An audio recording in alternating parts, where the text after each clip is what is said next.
Yeah, that's a great point. These are the same people who not only followed the lines on the grocery store because they were so scared of death and death came counterclockwise, but these are also the people who uh, found it to be auditory violence committed against them because somebody had a street party and got a little honkety honk excited in the nation's capital. That was literally for them their Pearl Harbor. Like they did, they invoked the Pearl Harbor law over honking. And we're gonna fight to the death. The hell you are. The hell you are. You're gonna stand on yourselves. Yeah, to the Democrats and hope for the best. You're gonna stand on your little balconies of your condos in Ottawa and pitch tampons. That is the extent of your fighting back. And don't act like you're tough. Like, don't act like you're tough.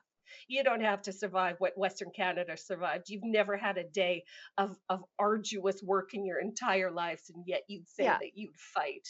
Baloney. Pete Hegseth, all he has to do is scowl in these people's direction and they'll melt like the Wicked Witch of the West. Or, you have JD Vance quoting theology at them and they'll just shrivel up and die like a plucked fruit. Like, it's just so crazy. Like, these are the least brave people on the face of the planet doing a lot of brave talking on the internet. And the good news is that I don't think they're ever going to have to put their money where their mouth is because the Americans are far too nice to us. And Trump also said that he wasn't going to use military. He doesn't have to. He's just going to tariff us into oblivion and then wait until we beg to join. That's what he's going to do. And that's in response to this insane Team Canada approach, this hardline approach that's coming out of every Liberal leadership candidate, and and the lesser premiers of the country. The lesser premiers. Yours has come around to my way of thinking. We've got Prime Minister Trudeau reacting to Trump's tariffs on aluminum and steel, and this is in direct response, I think, to Doug Ford running his groundhog-looking face all the time about Trump. Do you reciprocate dollar for dollar with tariffs on aluminum and steel? As usual, we hope that it will not come to that. We will work with the American administration and highlight that imports of Canadian steel and aluminum create thousands, if not millions, of jobs and support families across the United States. We have been doing things together in an extraordinarily integrated way for many, many years, and we will look to continue to work with our closest ally and partner. We should be doing more together, not fighting with each other, but Canadians will stand up strongly and firmly if we need to. He hopes it won't come to that, Sheila. Yes, he does. Yes, he does. Nobody wants a trade war with America quite as much as Justin Trudeau. And that's just the short and long of it.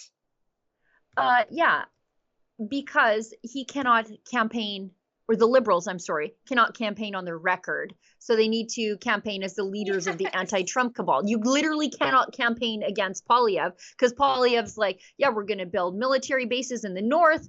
We're going to roll back the carbon tax. We're going to cut immigration. We're going to cut DEI spending, he announced yesterday, from Global Affairs. So you can't campaign against that. All you can do is say, well, we are the leaders of Team Canada against Trump. So, that's continue on with the tampons. Yeah. That's all they got is orange man bad, orange man dangerous, rah rah, we tough, Team Canada. And it's just such a false claim. As with everything Trudeau says, you must listen to what he says and then think to yourself, right, what is the exact opposite of that? Because that is what he means. This is the king of doublespeak and the king of saying exactly the opposite of what he actually says, or meaning the exact opposite of what he actually says. No, he doesn't want to solve this. He doesn't want this to go away. He wants to antagonize Trump, and I think they are, and dig themselves a hole. And you know what? Let them. At this point, let them. Yeah, Trump was elected to turn the Rust Belt back into the Steel Belt. Like, that's what he was elected to do. So how do you encourage investment back there. Well, you tariff all incoming steel. And he did it to, I guess, all countries, not just Canada. But we know from Danielle Smith's exquisite diplomacy that if you try to make the case, you can escape the worst of it. But Trudeau never did. So are they taking any cues from Danielle Smith? No, because then that would make it look like she knew what she was doing and they didn't. No, they're going to continue on this pathway of destruction. They're going to sink Canadian industry. They're going to hurt Canadian workers. When all we needed was a little loyalty and a little diplomacy and a little hustle, exactly what Danielle Smith showed, and we could have really got this licked right at the beginning. And they didn't. Because when it comes right down to it, they don't care about us. They don't care about Canadian workers. They don't care about Canadian jobs, and they don't care about the success of Canadians. Yeah, here we are, 8 or 9 days from our 11th hour reprieve on tariffs, and we still don't have the fentanyl czar, which was the linchpin in all of this. I read that they're considering Brenda Lucki, the former commissioner of the RCMP. God help us. Like, for real, Sheila. This is the lady who oversaw the explosion of fentanyl in the country. The lady that saw the destruction of the RCMP as a beloved institution. That woman. Right. The woman that was in charge during the Port-au-Pique massacre. The woman that was in charge during the James Smith Cree Nation massacre. That woman, the one that ushered in all of the DEI, all of the tampons, and all of the pride flags flying at the RCMP. This is the woman that we're gonna.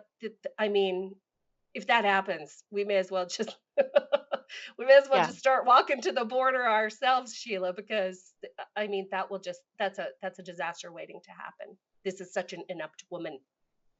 Now, the Liberals and the NDP, they have no desire to bring the heat down anywhere. This tweet from the big boss, Ezra Levant, notes that the Ontario Liberal Party, led by Bonnie Cromby, and they're in the throes of an election campaign there, she announced an F Trump fund. So Bonnie Cromby, this lady, didn't she used to be the mayor of Mississauga? She oversaw the worst of Mississauga, if I recall correctly. What is this? I love Ontario. This is like, is this a Valentine's Day ad or a political campaign? But anyway, let's hear from Bonnie Cromby. We've also created what we call the Fight Tariff Fund, the FTF, or F Trump Fund too, however you want to take it. We would ensure that businesses had access to capital, which would stimulate more investment in our province. We've also. So have you heard about Bonnie Crombie's upcoming book? It's called How to Lose Friends and Alienate Trade Partners. Right. I mean, that's going to do anybody any favors, Bonnie. What an idiot. What an absolute abject idiot. Yeah. I mean, she wants to be the next premier of Ontario. Now, Doug Ford's no scream in hell either, I'll tell you that much. But so far, he has not announced the F Trump Fund. And thought it was clever. But is that the woman you want in charge of the entire Ontario economy, which is so dependent on trade with the United States in the auto sector and the steel sector, even electricity?